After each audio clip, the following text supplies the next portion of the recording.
with a gun, because owning that gun comes with responsibility. Yes. Now, I can carry anywhere in this country, but I have a responsibility to owning that weapon. Can I ask you a question about that? These guys get, Can I ask you one question about that? Sure. Have you had to draw your gun? I have never had to draw my gun. Okay, cool. Oh. I didn't say fire. I just said draw. I wasn't going to ask you, because I was getting some legal issues. No. Okay. No. What I'm saying is, I am in the mindset that if I had to, Yes. I will do. Gotcha. Yes. But I know it's for either my protection or for my family's protection. Definitely. Yeah. Like I said, there's a level of responsibility No, that absolutely. comes with owning that weapon. I just can't go out and draw my weapon because I can get in trouble if there's no threat on me. Yes. Now, certain states have different laws. Yeah. Conceal and carry. Do what you want. Oh, yeah.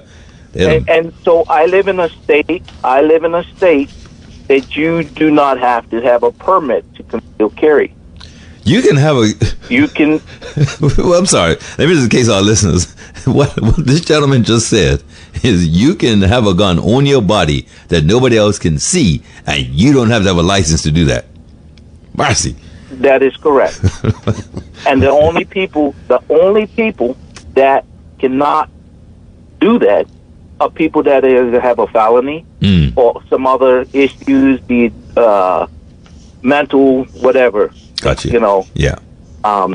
That's it. But they still do. That's regardless. Gotcha. Yeah. But in saying that, people, people just don't go messing with people in the state that I live in. Yeah. Because you don't know who's there. Yeah. You Gotcha, see, now yeah. I don't carry every day, Yeah. but I do carry. Mm-hmm. And it's not a matter of feeling afraid. It's a matter of there's such instability within this world today, and people's mindset is so off kilter. And I think if that were the case in Bermuda, if the playing ground was even, I don't think you would have the amount of violence that you got going on. I actually wonder. And here's the other thing. Yep. Here's the other thing. The state I live in, unemployment is we're one of the states in the country that has a very low unemployment. Now, I don't know what the statistics are as far as unemployment in Bermuda is. I don't live there anymore, so I don't know. But in the city that I live in, it is at 1.something% unemployment. My word. Okay. So that's a factor also. Yeah. Well, I want to thank you. Sorry. No, go. Yeah. Yep. Okay, I'm listening. We have crime. We have crime, but we don't have the extent of crime that I hear of that's going on in Bermuda. I'll tell you, there's fortunately... over 200,000 people that live in my city. Yeah, fortunately, we still react badly. When I say fortunately badly, it's still stunning. It's still emotional for people. I'm not sure if we have the level of volume in terms of volume of violence, but the reactions, I can definitely remember. We're getting desensitized for sure. And in fact, there was an article, I think, came out last year before last, Bishop Ewan Rattery. He's retired, former Rattery of the Bishop of the Anglican Church. He felt, again, desensitized. And I think that might have been 2016. So I can tell you, we definitely need to get a handle. But, well, that was where I was going to go with the next bill, was to say the desensitizing now. Yes, I think people have become desensitized, and that's a slippery slope. Mm-hmm. As a country that small. Oh, absolutely. From my understanding, the governor has control over the police department and the regiment and that. Yes. There's no reason why they can't stem the violence out that's happening in that country. For sure. Let me just say, in terms of the governor and Britain and the police and great. But I think one of the things that I think that I see, and I am pretty left leaning, I think, when it comes to law and liberties generally, but on this one, I then early on, I definitely, I'm trying to think which government was in power at the time to think how long ago it was. But at the time, there was a shooting in Somerset, and it was a Friday, and the football match on the Sunday was cancelled because there was concern that there was a town and country thing or there might be some retaliation. And once that happened, I was actually grateful that it meant that much. But I then went to, and my tightrope is I have to make sure I don't give out some consultancy that I've given in the past officially that shows a breach of confidence, right? So this one was something I just gave casually. But I felt that if someone fired a gun, whether hit someone or not, in a public place, that in this country is a terrorism offense. Yes, it is. And that person, the liberties that you normally get will be suspended, not for indefinitely, right? But that would be the reaction from society that we do not. That is a terrorism offense. Firing a gun in public, because back then I was saying, you fire a gun at a football game in Somerset, nobody may go anywhere for the rest of the week and not sure what's going on. That's a terrorized population. Yeah. Well, we came to the fork in the road, as the caller is saying, was we had a choice. Yes. Terrorism, because we are traumatized by this sort of behavior, or blind eye and desensitized. And I can tell you, when we got down the desensitized route, there was a murder about 4 in the morning at Ice Cream. I was driving to work, and it was about 7:45, and Ice Cream was open. And it wasn't about them. I just said, the fact that 3 or 4 hours ago, there was a dead body there, and open for business, I knew we were going down the desensitized road rather than the traumatized, we're going to stop this now road. Oh, caller, are you still? Oh, okay. I'll say this last. Sure. I'll say this last thing before I get off here. The unfortunate thing is, what's going on and what's happening. If it should start happening at different addresses, then you might see a different result. And I'm not going to. I'm not trying to stir up the pot and shake the dog with the fleas. But I'm just talking facts to reality. Loud and clear. So you guys have a blessed day. Thank you very much. Thank you for your call. Appreciate it. My heart, my thoughts and prayers are with all that are involved. I want to thank you. Because this is affecting more than just, a few families. It's affecting the whole island. Yes. And, so you guys keep it up and I'll stay tuned in. I want to thank you, sir. You have a great day. Good afternoon, caller. You on the air? You may turn your radio down, Hello. please. Hi, caller. You on the air? Hi. Good afternoon. Good Yes. afternoon. Good afternoon. Well, calling at the risk. I suppose I may be calling it was being hung up again for putting an unpopular opinion forward. But in any case, so the comment, the parting comment that the last caller made about incidents happening at other addresses. Of course, we understand what that means, but at the same time, I think that comment doesn't really hold any real substance at all. That sort of comment or observation doesn't really hold any real substance, because what we find is that, as he put it, people in other addresses, what we find is that young men in these other addresses, they tend to communicate with men in those addresses. There's more engagement with the men in those addresses. And so because the engagement with men in those addresses, it's far likely we don't ever see that because of that interaction. Oftentimes, the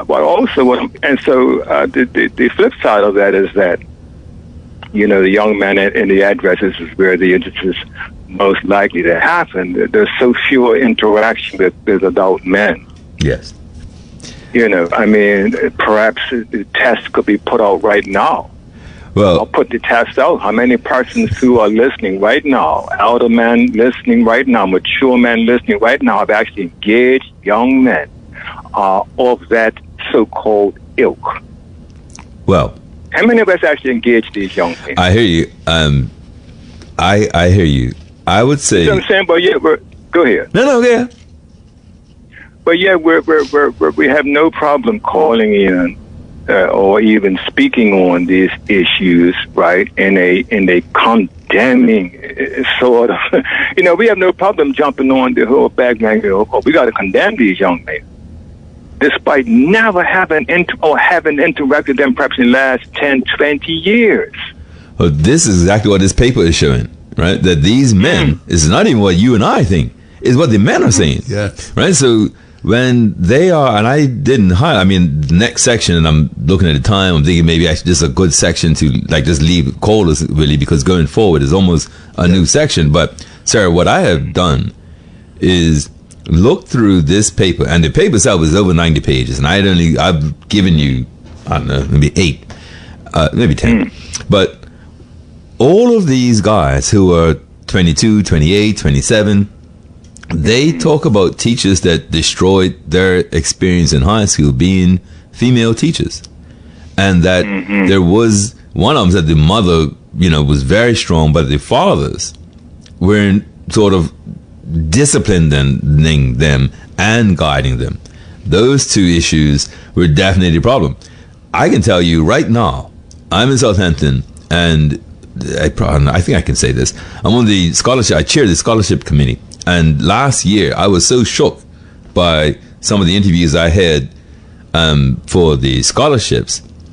And not that these guys, they were all phenomenal, but I asked them, hey, do you have any men in your life, any male influence? None of them. And so I said, I've got to go find some way to create. And that was the what do I say after that? I'm not looking to recreate big brothers, big sisters, because a lot of men don't want to be responsible like a mentor. But these guys need guidance. If you knew the conversations that I have with some of these guys, and I'll tell you this one story, and because this one plagues me. There was a guy who applied. The application itself, you can see he was sort of struggling through it, but he had himself got accepted and completed his first year university doing finance or training in a university in England on his own. And I mean no parental influence, and what family influence he had was negative. And he got internship at this company, International Business in Bermuda. All of that is the positive stuff. On the flip side of this coin, this was your house breaking, weed smoking, fighting, gang member, steal from tourists, young man in this country. Okay, this was the same guy I've just described to you. Okay, this is the same guy. And so when he applied, sorry? That was his environment. He was coming from that environment. Exactly. Yeah. And so when he applied for a scholarship, I felt this was the fork in the road in this man's life. Right? That if we supported him, he might take that road that takes him down the path of finance and however you got yourself in university and that internship. And if we didn't support him, he knew the life that he could possibly have. Okay? And I was stressed. I called everybody I knew who knew this boy in his family. No one spoke highly of him. No one supported him. His cousins and uncles and mother told me, I don't know who this boy is, and I shouldn't waste the money and support the boy. Wow. A week later, he gets arrested. Now, we're still contemplating the applications, okay? And I look in the paper, and he gets arrested for shoplifting. Right? And I'm like, shoplifting, fella? Wow. Right? And shoplifting hot food from a grocery store. Okay? Now, I knew the internship wasn't being paid, and I'm saying, okay, food, right? He shoplifted food. Well, he got away with the food and went back to the shop a couple of days later and shoplifted 2 bottles of wine, right? This wine came to less than $40. Okay, so we're not talking about high-end wine. So you hear this young Bermudian 22-year-old, right? On one side of the coin, he is destined for just disaster. On the other side, he's showing potential to do something. Yeah, and most do. That's the. You know what? I didn't have to say anymore. I need you to say that. So that was it. I don't even have to. The story ends, but it's not a good story. The story does not end well. Okay, but that's what I'm getting at. In terms of the men having the opportunity to interact with these young men, right? They're not going to come up to you and say, "Sir, you know what? I can't decide whether I want to do this or that. Can you help me?" Right. You've got to be proactive as the elder, as the as the or pops. Yeah. But yeah, and you got to be accessible and exactly, and you know you got to be there amongst them and empathetic, amidst them, so that they will try exactly about this and what about that. I just got even happened to me just last night. This whole thing about this shooting. Yes, and so you have the opportunity to engage and shed light on and express various concerns and even put forth various initiatives and things of that sort and directives. Also, there was a young man I saw yesterday. I had pulled up. We got to see the potential in that. That's where it really come down. It's unfortunate that the family didn't see that potential. I see the potential. Yes. For certain. And so we got to be able to see the potential in these young men. We do. And that's the most unfortunate part, is that we don't. Exactly. We don't. There's a young man who, he had come to me. I watched from a little young boy. His father called me up. He was in some trouble. And I'll be real. I'll tell you what the trouble was. He had bullets. Okay. Now, the police found these bullets in his house while they were searching for something nothing to do with any of this. Okay? Nothing to do with this. Now, he is an automatic charge for these bullets. Okay? Now, these bullets were each in a box, and that box was in a bag. Okay? And that bag was in a knapsack. His fingerprints, no DNA, wasn't found on it's his knapsack, but not on the bag, not on the box of bullets, not on any of the bullets. Okay? But it's an automatic case. You go straight 3 years, right? So he went to escape automatic. There is just no possible defense to having ammunition when you're not a soldier. So instant, right? But he was assessed with the lowest risk. While up there, he completed some courses, came out as a low risk, finished his degree, did a hospitality course in addition, got an internship overseas for a week, and can't get hired. Yesterday, when I saw him, when I've seen him this summer, he was doing landscaping. He was telling me yesterday he's hoping to get this truck on the road, right? And this guy did the degree part, but our country, right? He's applied left and right. I've written a reference for him, okay, and I see what's happening to him. And I'm thinking, this guy's on the cusp, right? If somebody comes on and says, "Hey, you want to take a trip and bring something in?" He won't, right? Because he knows I'll kill him. Right. But what I'm saying is, this is the reality. Yes. Yeah, and I was actually thinking that if this was, I'm of the vintage now. I'm not of the age. I'm of the vintage now. That I was thinking, if this is all happening under the UBP, what would be being said? And so, given what's happening now, and they're not in power, maybe who the cabinet is and who the parliament isn't relevant. It's on us. We've got to somehow get this right. What do you think, Billy? Yes, definitely. Oh, okay. I appreciate it. All right, brother. Well, thanks for the call. Good show. All right. Take care. Really, these 2 pages in front of me were pretty serious in terms of what happens, right? And we're getting just good day, caller. You're on the air, or not? Think that was personal, really? Think that was the wrong voice? No, I'm just joking. So these 2 pages, you know what this paper's doing, okay? And what I try to do, and like I said, the paper is a lot longer than and a lot more involved. But and there are lots of other quotes coming from the mouths of some of these guys who made these decisions. And I think that people would be stunned at what caused the guy to be, say, vulnerable to the street, or vulnerable to a mindset of, this is all I'm going to be able to do in life, and so I'm going to do it now. Or it's about having money rather than self-respect. Okay. A hustle versus a career, or whatever. Whatever those things are. This paper is screaming it. It is. Right? So let me go back to this Meeting Up Police Club. So these teachers, these men formed an organization under the BUT because male teachers were not being, and pick the word, okay? Right? Whatever word you need to pick. But they were not being respected, these male teachers. And they wanted somehow to be felt equal. And when I was talking to this guy, honestly, it was pretty rough, right? They were talking about if you're getting in trouble. They were talking about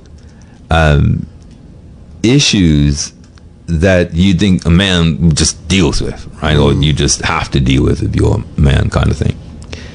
So there was a lot around that.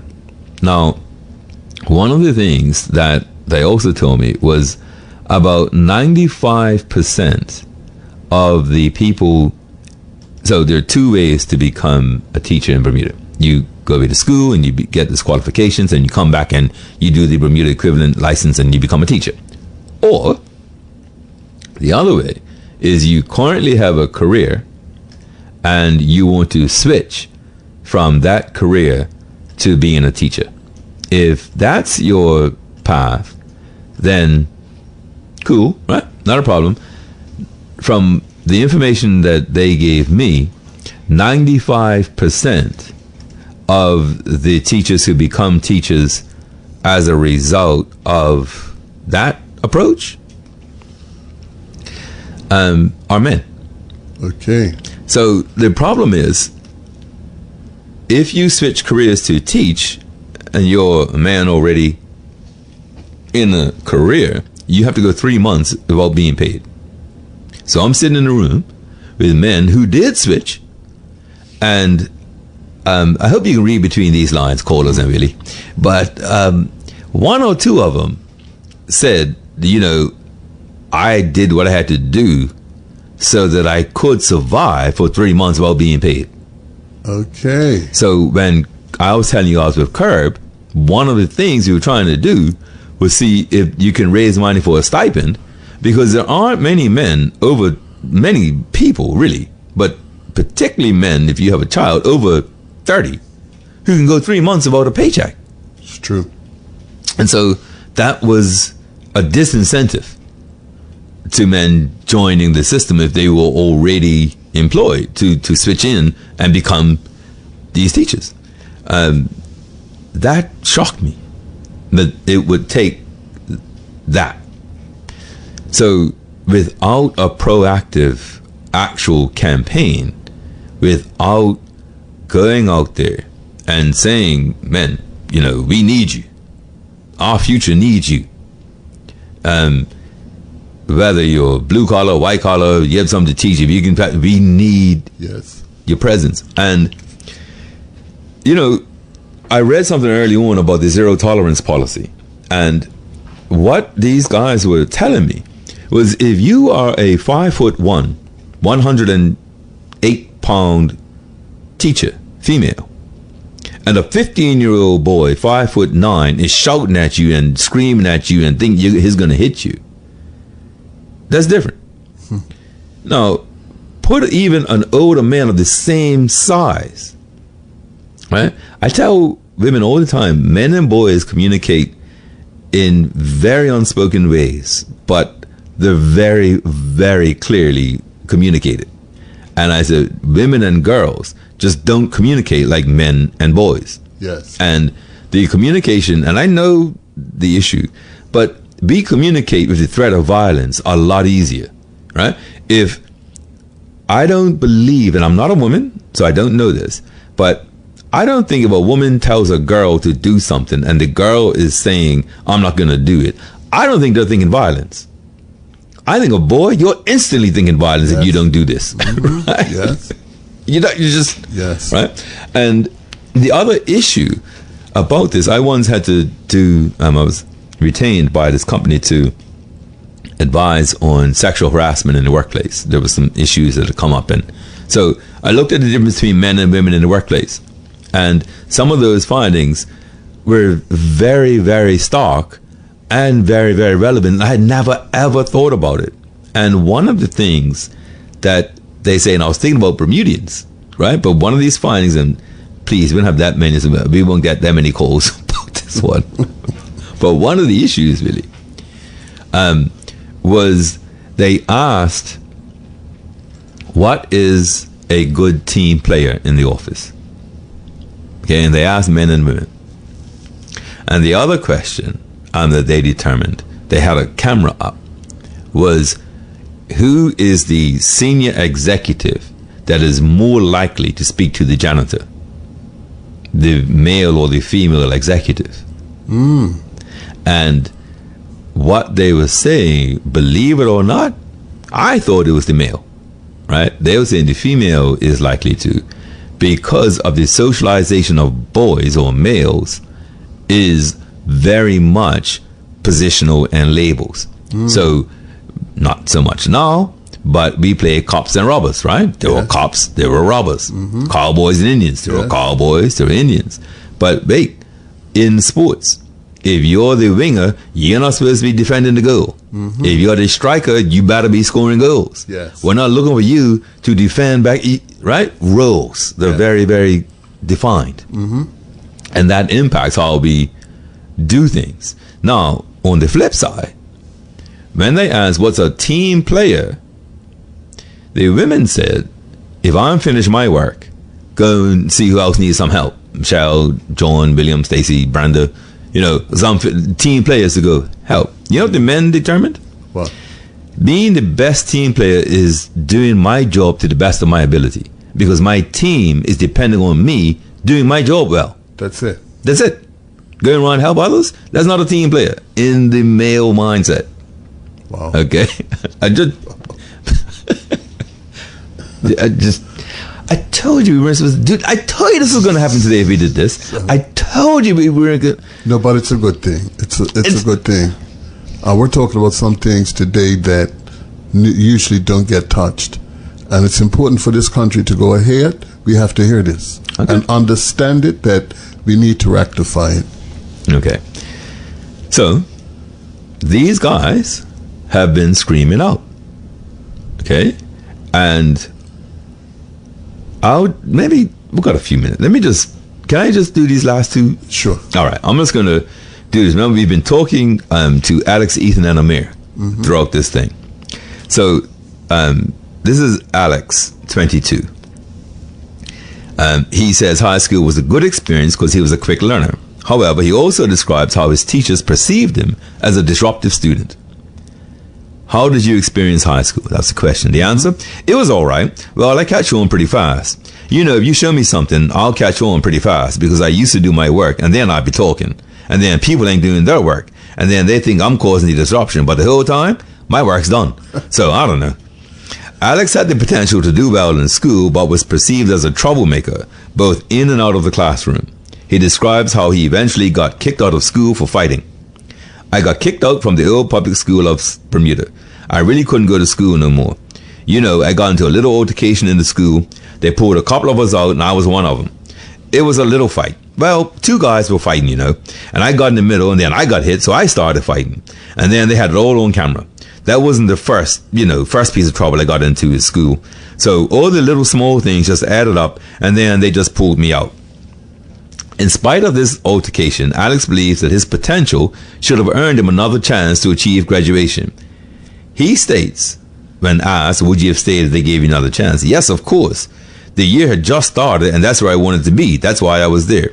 After high school, Alex went on to achieve his GED, but is frustrated in his recollections of high school because he cared about school.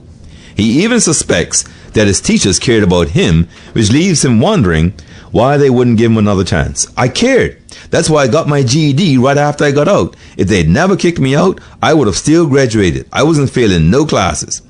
Did you feel the teachers cared about you? Yeah, they cared. They cared about me. But they weren't willing to give you another chance? No, not at all. I don't know why. I really don't. These young men all struggled in school, and many fell to temptations in the community and experienced peer pressure and peer conflicts. These challenges translate into behavioral problems in school that could not be tolerated and influence their teachers' perceptions and expectations of them. Unjust disciplinary experiences and feeling picked on were often embarrassing for the men in our study. Some recalled uncomfortable situations when teachers called them out in front of the class and used embarrassment as motivation. Instead, these practices discouraged these students from working or trying hard in school. Ethan describes a class that he failed. I would ask the teacher something and she would try to expose me, like making fun to the whole class, saying things to me, and it made me feel like I was different from the others. The interviewer asked, what kinds of things would she say that made you feel that way? She would say, like, look, I don't think this class is for you because you're failing as it is. And, stuff like that. I wanted to tell her, you're not talking to me like that. She had no sympathy. Like, all right, I understand your struggle. Let me just sit beside him and help him get through everything. Ethan's inability to talk to his teacher left him in a position where he did not ask for help, and he consequently failed the class. Like many others, Ethan cites and quotes a lot of discrimination at the school and feels that they have their favorites. Ethan hung out with the kids from his neighborhood and found out that they were all getting in trouble for the same kinds of things. They affiliate you because we hang around, you know what I mean? So they were like, oh, we don't want you in our school because you're a different type of boy. You know what I mean? It was like they just, I don't know. It's like they discriminate. It's like they have favorites. You know what I mean? Some teachers have favorites. How did you know you were not a favorite? Well, because how I got treated. I would tell the teacher things and they would go in one ear and out the other. She would act like she was concerned, she was acting like she was concerned, but she's not. So she would just say something to me, but not really mean it. They would call me in the office and were like, you've been a disturbance in this particular class or something like that, but they wouldn't say nothing to the other boy. Ethan describes being devalued as a student and getting unfairly blamed for things he didn't do. He wanted teachers to do more than just give you work and tell you, don't talk to me unless your work's done. Instead, he wanted the teacher to walk around with you, to see how you're doing, ask if you need help, talk with you for a while. Hold tight 1 minute. Good day, caller. You're on the air. Good afternoon, Mr. Butterfield. Good afternoon, sir. I forget you other gentleman there. Oh, Mr. Fergie. Enjoyed the show. Thank you. Yeah. Yes, sir. If I just have a word, if I can. Sure. Yeah. You was talking. I'm listening to your show attentively, and you're talking about male figures or male teachers, right? Yes. There's not a lot of. No. I'm really shocked to hear that not a lot of. One area was 3 schools, no male teachers.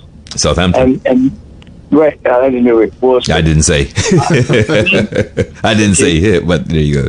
No, but I'm saying, but you need male teachers in any sort of organization. You need a male figure there. Definitely. I had male teachers that influenced me. I might add, I was in corrections from the Department of Prisons when I joined many years ago, right? Mm-hmm. And you'd be surprised the amount of trainees we had them there that came in senior training school that were came from Brooklyn. Some came from two-parent. I was never trained as a social worker, but I learned a lot from the senior officers that were in charge then.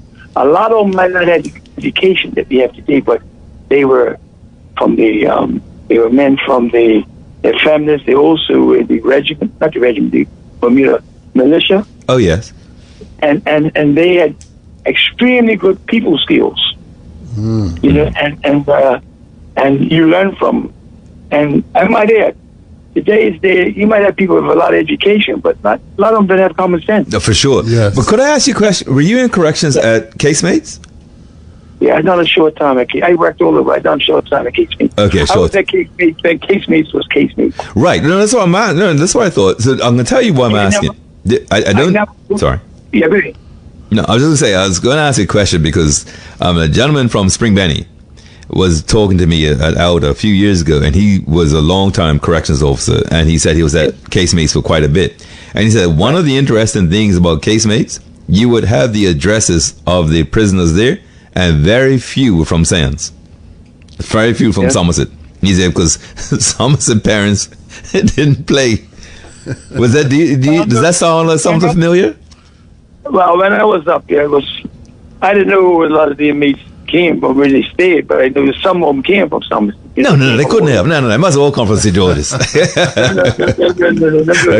But I was up there when you had the criminals. I mean, you got some wannabe criminals. No, I know what you mean, Mike. I got you. But I was up there with criminals. Yes. Criminal minds, and as a young officer, I mean, I could tell you when I went in casemates, I got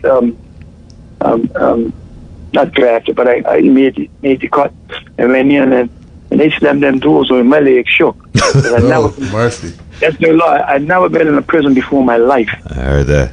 And the only thing saved me, my brother-in-law was on the gate, and I felt a little relief, and then my former sergeant major came down and greeted me, and I felt relief. But when I went up the cell block, I was like on nerve. I was very nervous. My cousin was arrested. He says, cousin, that first night they put you in the cell, and all you see is a wall out the window, right, to let you know. Right? He said, you can't even see the sky. You crane your neck, and you can't even see the sky. But I might add that I was going to walk out as soon as they slammed that door. What am I getting into? Because I can recall it. I used to hang out. I used to be coming here at 6:30, and I had to make 6:30, and making time was rough. But it taught you a lesson that you're fine. When they say 6:30, you got to be there 20 after 6. Yeah, gotcha. Yeah. And there was a man that was running the jail there, the Bermudians, and those guys, they didn't take no nonsense. I'm going to tell you, they had some hard criminals, and I could call some of them the going on to glory, the Ivals, the Deans, Bull Bean, and Turd Simons, and the likes, and you go mess with those guys. You stepped out of line once, it was Tweety Bird. Tweety Bird. All right. I want to thank you. And they didn't play. Got you. But the inmates respected them, and you respected the inmates. Yeah. And I learned over the years that you was firm in fear. Whatever you might not like what the crime became here for, but you was firm in fear, treated them human, and been a long way. Because a lot of times you're outnumbered as an officer. Oh, right? Yes. Oh, yeah, that too. And I found out that, over a period of time, they would respect you, respect them, they respect you, and guess what? They had your back at times. Yes. And now getting back to the senior training school, I met a young man cup match. I hadn't seen him for years. He came up to me, and I had to always crack a joke with him, and he cracked the joke back. I couldn't catch on. And then he told me his name. Then I looked at him. I hadn't seen him for about 20 years, over 25 years. And he introduced me to his wife. He said, got a family, got a job at working engineering as a tradesman. I said, good. Because I always asked, what are you doing? I always asked him, what are you doing? How are you making out, And I said, oh, I'm glad for you, He was never, not a pain in the butt like some of them were. But he just went off the wrong track. Yeah, made this bad decision. Yeah, and I don't think he ever came back again. But there you go. And we had a nice conversation. One time I went up to the dump to take some trash a few years ago, and this ex-inmate came up to me. He said, I could call him the names. He says, how you doing? I said, all right. Do you remember me? I said, damn, excuse me. I said, you're right, I remember you. I said, because he was a pain in the butt.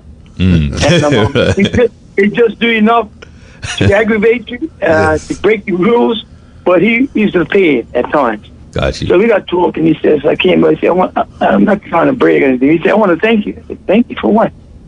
He says, when I came here, I was a pain in the butt.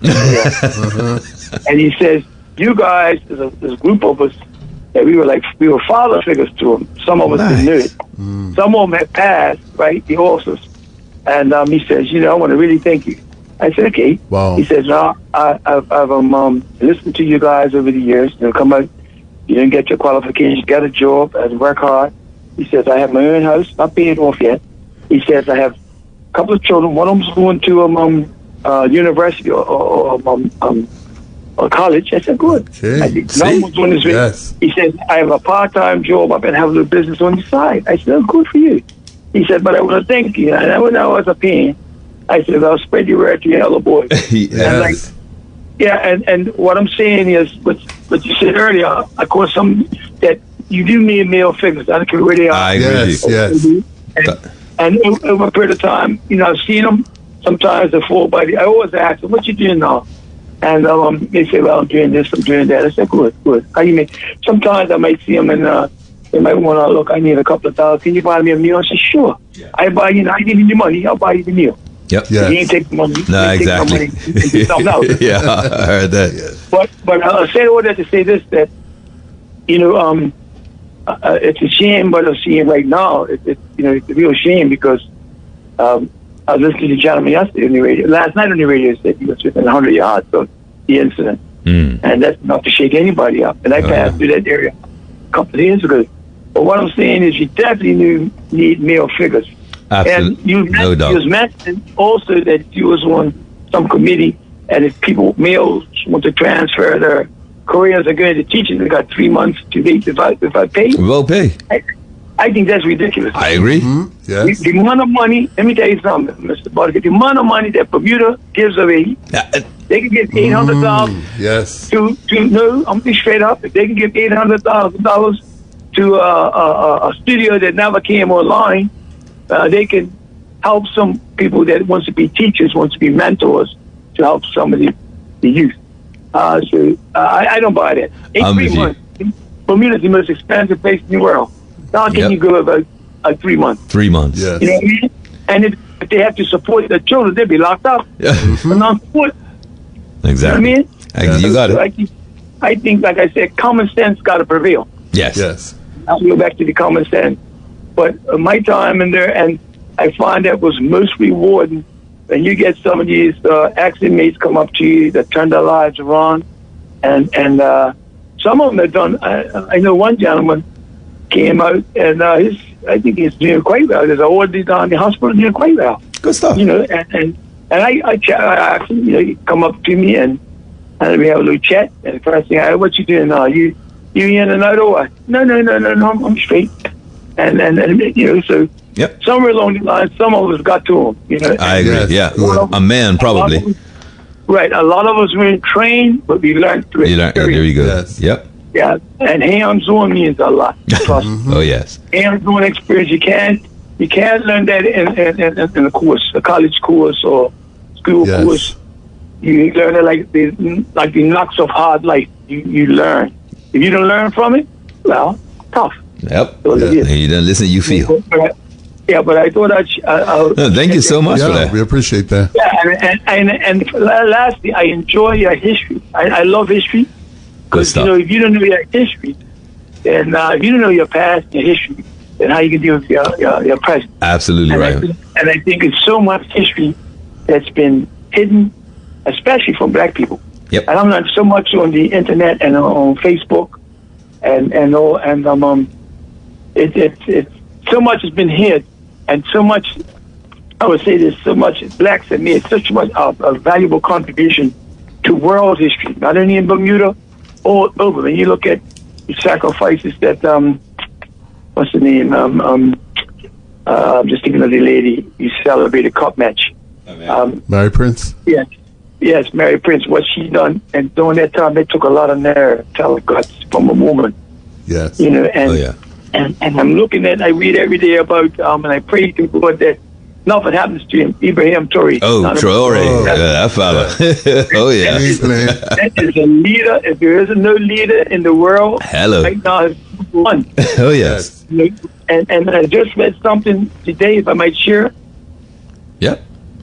They claimed it was AI, I don't know, but what's the name? The Prime Minister from Israel, Oh, Netanyahu? Yes. right? All them $1.2 billion, Oh. right? Ooh. That's right. And I don't know how true it was, but I was reading it just a few minutes ago, about a half an hour ago. Over the $1.2 million ease up on Israeli policies, right? And you offer them another $1 billion because they have a lot of interest in Africa, which I didn't know. Okay. A lot of business down there, right? Yep. And guess what? He had this letter, diplomatic letter from him. He wasn't going to read it. Then he looked at it, and he read it to his nation, and he called a press conference and read the letter out loud. That's what I'm talking about. So all Africa could read it. Hello. And he said, he says, it's not for sale. I didn't come into this job to effect the 1.2 billion was more than his budget for the year down there. And he said, I didn't come into the job for that. I came in the job to do better for my people. I'm not going to be on the hook or whatever. I saw a quote from him. Sorry, I cut you off. It said, leading a country is a privilege, not a business opportunity. I say, yes, brother. He said he came in there not for personal gain. He came in to do the job for the people. Yes, and exactly. Right now, I think they feel it's a threat because, if I may continue, he, I think another country, one of his neighbors, closed down the ambassador for Tel Aviv. Another one kicked him out. Yep, there was 3 countries, all of them doing it. Yeah, I think about 14 countries cut ties with Israel. Yep. Yes. And they were pleading with him to ease them up. And he said, well, I'm not for sale. Africa's not for sale. My minerals are not for sale. He just paid off his debt to the World Bank. He spoke about them, and I could go on and on, but I'll cut it short. All right, my brother. He is a leader, and I wish him well all the time. I agree. Yes. 100%. I think he's gonna if they're trying to kill him for that. I think 21 attempts on his life now, and what it is, it's gonna bring them together. Oh yeah, I think so. Yep. And the youth came behind him and is moving the youth, so they're all starting to move together. Absolutely, and sir. And it's catching on with the other countries in the Caribbean. I hope Bermuda can catch on too. Me too. That's it. Yes. All right, my brother. As an example of leadership. Anyway, I thank you for the time. Okay, no problem, sir. You take care. Have a good evening. All right. Yes. So, really, I tell you what. I know how we're going to end. I was going to read this one other page. Yes. Because I think we might have to come back to this on Friday, I think. Because I've been reading, I just want to finish this section where the young men were speaking about the influences both of family and school and employment. And I want to round that off because the next section is their turning point. Okay. So when they interviewed somebody who made better decisions. Okay. And so I just wanted to finish off this school part. We'll get to the turning point, but we have 2 calls. I'll try to do. Good day, caller. Yep.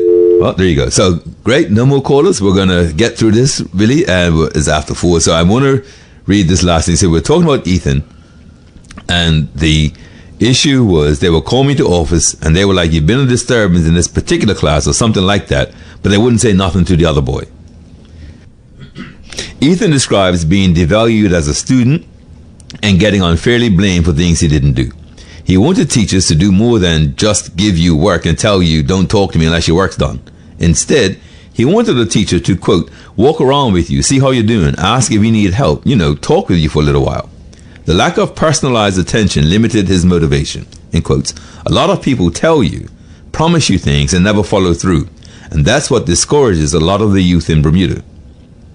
Ethan reports that he would have taken an opportunity for a scholarship to do football or mechanics or something like that to the full effect, but that he needed someone to help him to make it happen. It's not enough to, quotes, just say go get your scholarship and stuff like that. In school, Ethan's continued negative behavior ultimately cost him his high school diploma.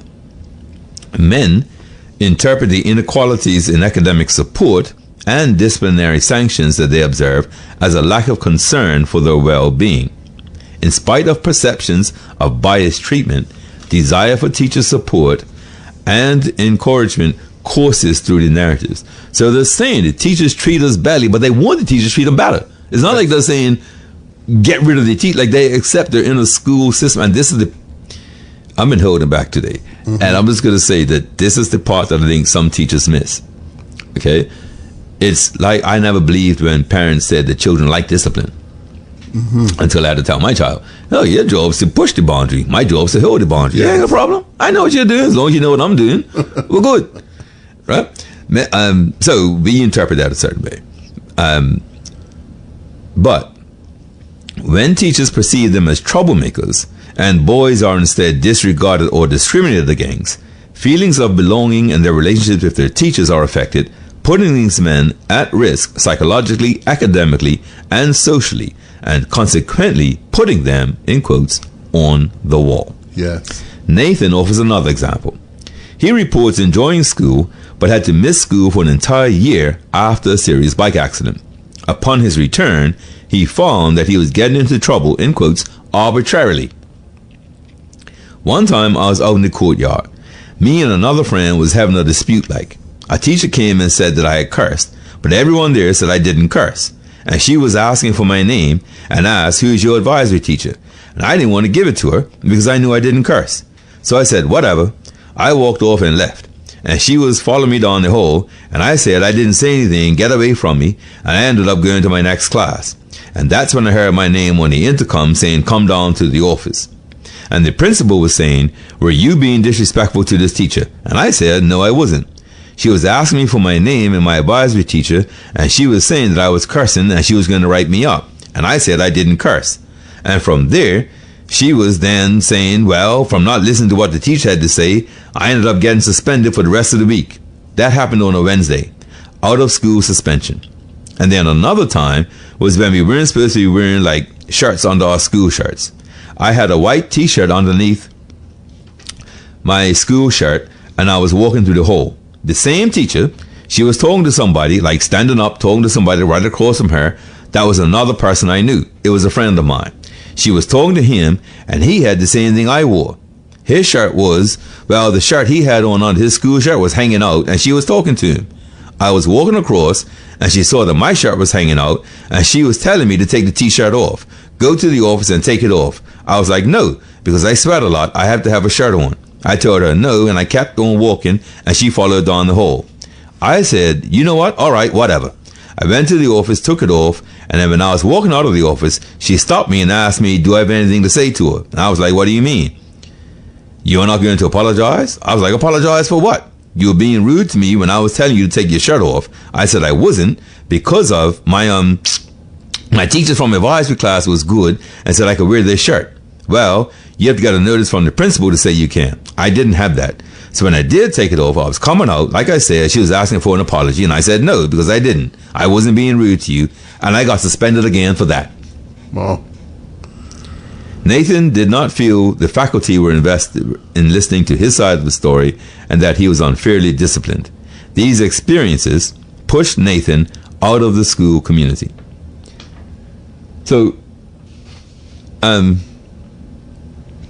I would just leave it there for this paper, because we do get to a turning point where some guys, some adults do help these guys, and they do make better decisions. Then there are some powerful stories from some fathers who kicked in, and these boys changed. The way that those boys changed, and having talked to a few contemporaries of mine who made major changes in their life, a song occurred to me, and one more song really. I'm not sure if you know this one. Well, you may know it. So I know we haven't discussed even the fact I was going to play a song. Okay. So, you all listening, regular listeners know my co-pilot wants to know stuff when you all know stuff. So I don't get the luxury of telling him in advance. I don't run it by him to say, hey, what do you think of this? He doesn't allow all of that. So I'm going to give you the chorus. Well, I'll give you the first verse and the chorus, because I think the rest, it's just not a long song. But this is someone who turned their life around. Okay. This is a song, fairly impactful song of someone who sees the error of their ways, they made a change, and they're now singing to convince others to make that change. Got me? Yes. Okay. So it goes, a word from the wise. Don't try to make life on your own. Remember that God, well, in this case, Jah, is by your side. For I was a soul who lost, and my life was in dismay. For among evil forces in which I came, guns and ammunition were my chosen way of life.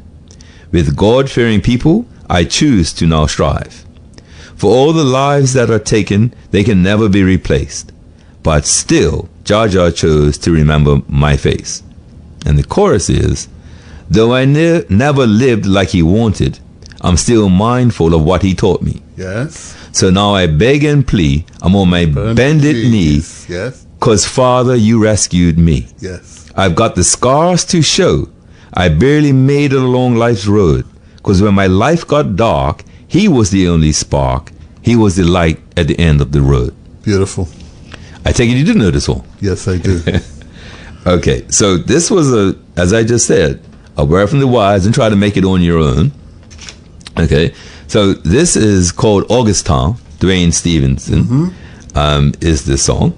And I just hope that people who may feel a crossword or feel that maybe they can do something, okay? Yes.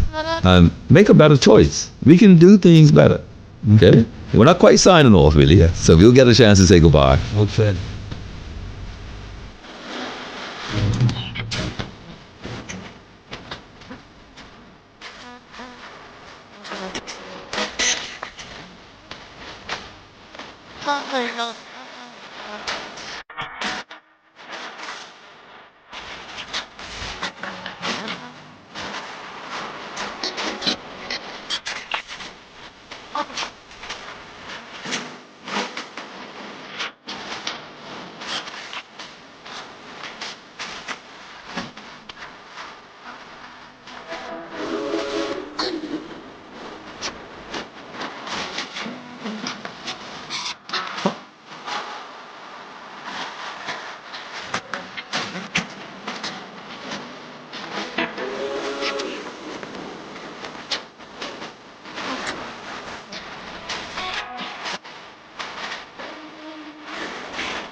Okay.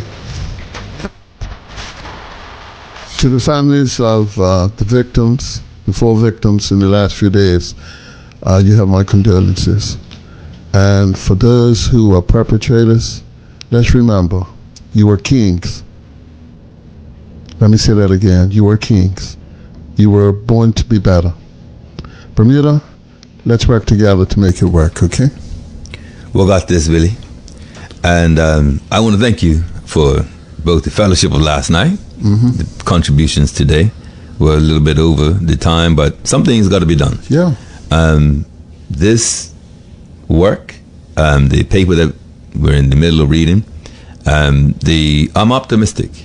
Okay, and I know these things happen, and it's very, very easy to get overwhelmed.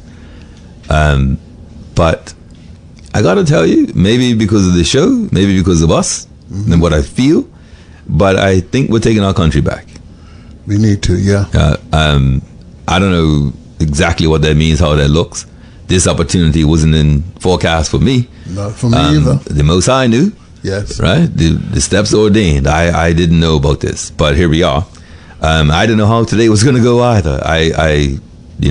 But we had to do something. Yes. We have to say something. And we'll continue on Friday. Yes, indeed. Anything else, my brother? Looking forward to it. Thank you, Bermuda, for listening. Thank you so much. Thank you very much. Unfortunately, I don't know how to do this. So what are you saying, really? Take it. Hold tight one moment. Good day, caller. You're on the air. I'm not going to hold you guys up. I would like for you to give me a call, Corey. I want to invite you down to the Eastern Continent. There's someone that wants to meet you who has some information for you. Okay. About Mr. Francis Fox. Oh. Okay. Okay. It's her granddaughter. Oh, okay. Miss Fox. Okay. All right. And I'm going to educate you on good cricket, right? You sound like a St. George's fan. I appreciate that. You know that. Please do. Please do educate them. I've been trying. I also want to talk to you about the influence your grandfather had on me as a person. Sir, I am making notes as we speak. Great stuff. Okay. Now, can you get my number by looking at the phone? No, unfortunately, it doesn't. How I'm going to give it to you. Okay. 536 1429. Excellent. I will give you a shout. Okay, buddy. Thank you so much. Take care. All right. All right. Really? Yeah. Here we are. Okay. I'm feeling better. I am feeling better. It's like, you have to exhale. Yeah. That's what they call it. Yeah, You have to exhale. And as a man, as a black man, as a black Bermudian man, I've exhaled today. Thank you. Good stuff. I'll tell you what, we're going to leave. Thank you so much for callers. Thanks and praises. They say the sun